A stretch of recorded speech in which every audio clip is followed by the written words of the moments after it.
मेरे प्यारे विद्यार्थियोगण, ये जो नोट्स है इन नोट्स क्लियर कर लीजिएगा, बना लीजिएगा सही से कॉपी में अपने तरीके से, अपने ढंग से।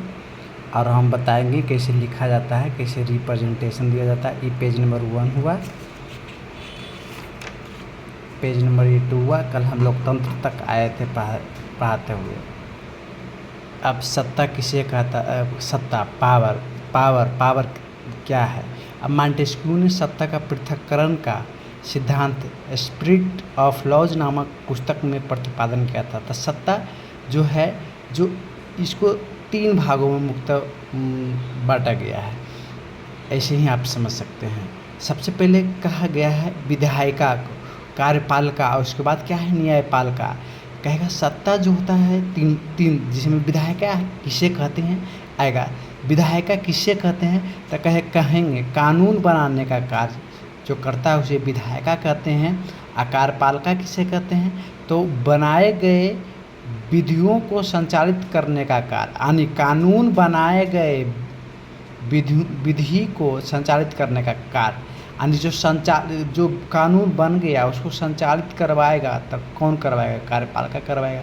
तो कार्यपालिका किससे कहते हैं तो कानून बनाए गए विधि को संचालित करने का कार्य जो करता है उसे कार्यपालिका कहते हैं। अब न्यायपालिका किससे कहते हैं तो कहता है कि कानून बनाने का या कानून बनाए गए विधि को जो उल्लंघन करने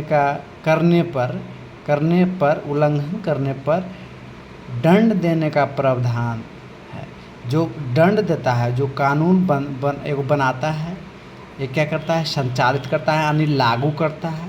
यदि उसको आप उल्लंघन कीजिएगा तो क्या होगा? दंड मिलेगा। जिसे में आप जाते हैं रोड सड़क पे, आप हेलमेट नहीं लगाते हैं तो उसका जो दंड देता है तो किसका कार्य है? न्यायपालिका का कार्य है। दंड दिया, जो संचालित करवा रहा है, ट्रैफिक पुलिस क्या करवा रहा है? संचालित करवा रहा है। और जो बना दिया उसे क्या कर देंगे? विधायिका। यानी सत्ता का 3 भाग, विधायिका, कार्यपालिका और न्यायपालिका। आज संविधान भी इसी स्तर पे चलता है, विधायिका, कार्यपालिका और न्यायपालिका। अब ये दूसरा पेज हुआ। तीसरा पेज कहाँ है? तीसरा पेज देखिए। अब लोकतंत्र के 3 स्तंभ हुए, विधायिका, कार्यपालिका और न्यायपालिका। अब लोकतंत्र के चौथा स्तंभ किसे कहते हैं तो मीडिया या प्रेस को।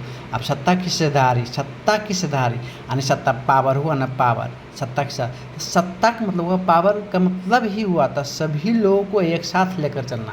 जैसे में हम लोग का ग्राम पंचायत में मुखिया आदि किसी को अलग रूप से देखेगा, किसी को अलग रूप से देखेगा तो क्या उसको जनसत्ता सही से मानेगा? नहीं मानेगा। तो सत्ता का मतलब ही होता है सभी को एक साथ लेकर चलना। अब आगे देखिए, जिसमें सामाजिक विषमता के आधार पर क्या होता है? सामाजिक विषमता बहुत आधार पर होता है, जिसमें आप लोग को जो पॉइंट पढ़ने का है 10th में वो बता रहे हैं। जिसमें पहला हुआ लिंग के आधार पर, भाषा के आधार पर, धर्म के आधार पर, जाति के आधार पर। आज देश में भाषा, धर्म, जाति, लिंग इत्यादि के आधार पर सामाजिक विषमता देखने को मिलता है। विषमता मतलब कि अलगाव देखने को मतलब विषमता देखने को मिल रहा है। इसी स्तर पे कौन स्तर पे है तो भाषा, धर्म, जाति और लिंग के आधार पर विषमता देखा जाता है।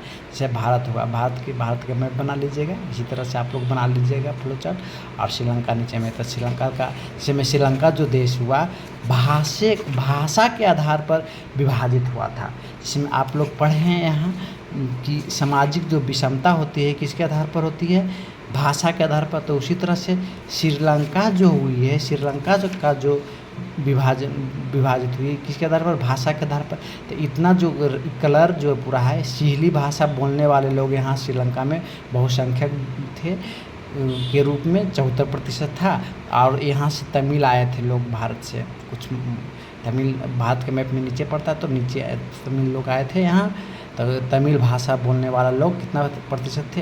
18% थे। इसको मैपिंग बना लीजिएगा आप। हो सकता है श्रीलंका का जो वीडियो बनेगा अगले क्लास में बहुत लंबा बनेगा, इसलिए हम शॉर्ट पढ़ाएंगे। तो इसे हाफ पढ़ा देंगे, हाफ छोड़ देंगे, आधा पढ़ा देंगे, आधा छोड़ देंगे। Okay, thank you. Like come share कर दीजिएगा वीडियो को।